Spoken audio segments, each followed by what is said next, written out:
উপদেষ্টাদের গাড়ি ব্যবহার নিয়ে যে রিপোর্ট প্রকাশিত হলো তা নিয়ে আমি সাংঘাতিক রকম মনোবেদনায় ভুগছি দর্শক। আমি জানি না, কেননা তাদের যেই চিত্রগুলো এখানে আসছে দেখা যাচ্ছে যে 22 জন উপদেষ্টার মধ্যে 8 জন ছাড়া বাকি সমস্ত উপদেষ্টা একাধিক গাড়ি ব্যবহার করছে, যেটা আইনের বাইরে, এটা পারেন না।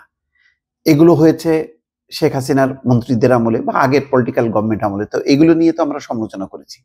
এই আমলে করব, এই আমলে কেন করব?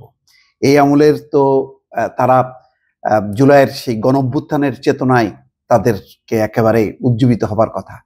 জুলাই যে চেতনার আদর্শে উজ্জীবিত একটি ক্যাবিনেট আমরা কল্পনা করি, যারা একটা দিক নির্দেশনা দেবেন, যাদের আচার আচরণ, তাদের নির্লোভ চরিত্র অন্যদেরকে প্রেরণা যোগাবেন, তেমনটাই তো হওয়ার কথা। অন্তর্বর্তী সরকার তো অন্তর্বর্তী, এটা রেগুলার সরকার না, এটা একটা বিশেষ অবস্থার একটা বিপ্লবের পরবর্তী সরকার। এটা বিপ্লবী সরকার হওয়ার কথা ছিল, বিপ্লবী পরিষদ হতে পারত। তাহলে বিপ্লবী পরিষদ একটা গণঅভ্যুত্থানের পরে যারা ক্ষমতায় আসবেন তাদের চেহারা চরিত্র চাল চলন কি সেই সাবেক মন্ত্রীদের মতন হবে? আমি বারবার ভাবছি যে এই 22 উপদেষ্টার তাহলে দরকার কি ছিল? তাহলে তো অতটা দরকার ছিল না। তাহলে স্টেট একটা অন্তর্বর্তী সরকার, তত্ত্বাবধায়ক সরকারের মতন করে 3 মাসের জন্য আসতো, এসে তারা ইলেকশন দিয়ে চলে যেত। এখন ওনারা বলতেছেন সংস্কার করবেন, কি আদর্শ বানাবেন, তা নিজেরা কি আদর্শিক চর্চা করছে? আজকে গাড়ি নিয়ে যে কাণ্ড যে দেখলাম যে সমকালের রিপোর্টে, সেই রিপোর্টে কি দেখা যাচ্ছে? তার সাথে আগের আমলের পার্থক্যটা কোথায়? ওনারা কি সংস্কার করবেন? ওনারা কতদিনের জন্য আসছেন? ওনারা যে গাড়ি নিয়ে বাহাদুরি করছেন, ওনারা কি আগে গাড়িতে চড়তেন না? এখানে সবচেয়ে আরো লজ্জার ব্যাপার যে যাকে নিয়ে সবচেয়ে বেশি সমালোচনা হতো, শেখ বশিরউদ্দিন, বাণিজ্য উপদেষ্টা, তিনি কোনো সরকারি গাড়ি ব্যবহার করেন না। আর বাকিরা একেবারে মানে গণঅভ্যুত্থানের উজ্জীবিত সব, তারা কি করছেন? তাহলে মানুষ যদি এখন বলে আগেই ভালো ছিলাম, এই বক্তব্যের আপনি কিভাবে বিরোধিতা করবেন? খুবই অপ্রত্যাশিত, এটা তো কল্পনাই করা যায় না। আপনি তো সমস্ত বিষয় তো বিবেচনা করা যাবে না, দুইটা একটা উদাহরণ এনেই তো বিবেচনা করতে হবে। এগুলো তো বহুল সমালোচিত বিষয়। আপনি সরকারি আইন কানুন নিয়ম কিচ্ছু মানছেন না, তাহলে সেটা গাড়ি দিয়েই তো প্রমাণ হলো। তাহলে বাকিগুলি ঠিক আছে তো? সবগুলো নিয়ে যদি এখন অনুসন্ধান শুরু হয়, অন্য কোনো তথ্য বের হয়ে আসবে না তো? আর এটাই যদি করতে হয় তাহলে ঠিক আছে, অসুবিধা কি আছে? তাহলে ইলেকশন দিয়ে দেন, নির্বাচন করে আসেন, পলিটিক্যাল গভর্নমেন্ট হন, তারপর যা খুশি তাই করেন।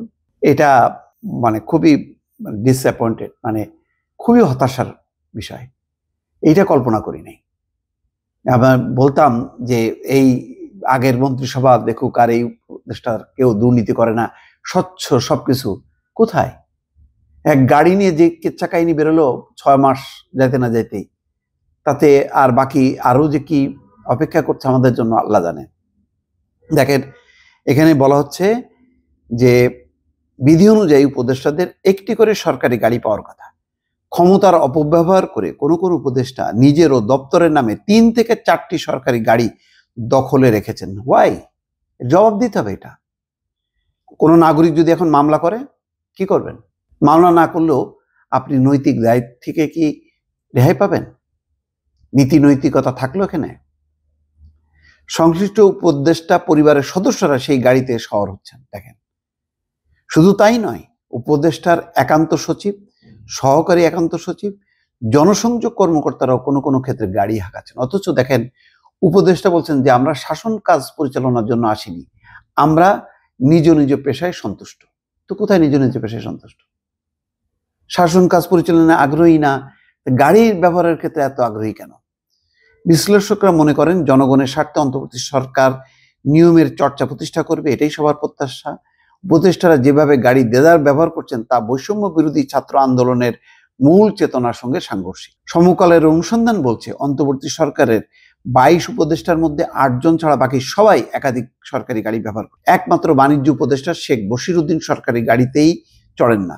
সরকারি কাজে তিনি ব্যক্তিগত গাড়ি ব্যবহার করেন। দায়িত্ব নেওয়ার পরেই সরকারি যানবাহন অধিদপ্তর থেকে একটি করে টয়োটা হাইব্রিড ক্যামরি গাড়ি বরাদ্দ পান সব উপদেষ্টা।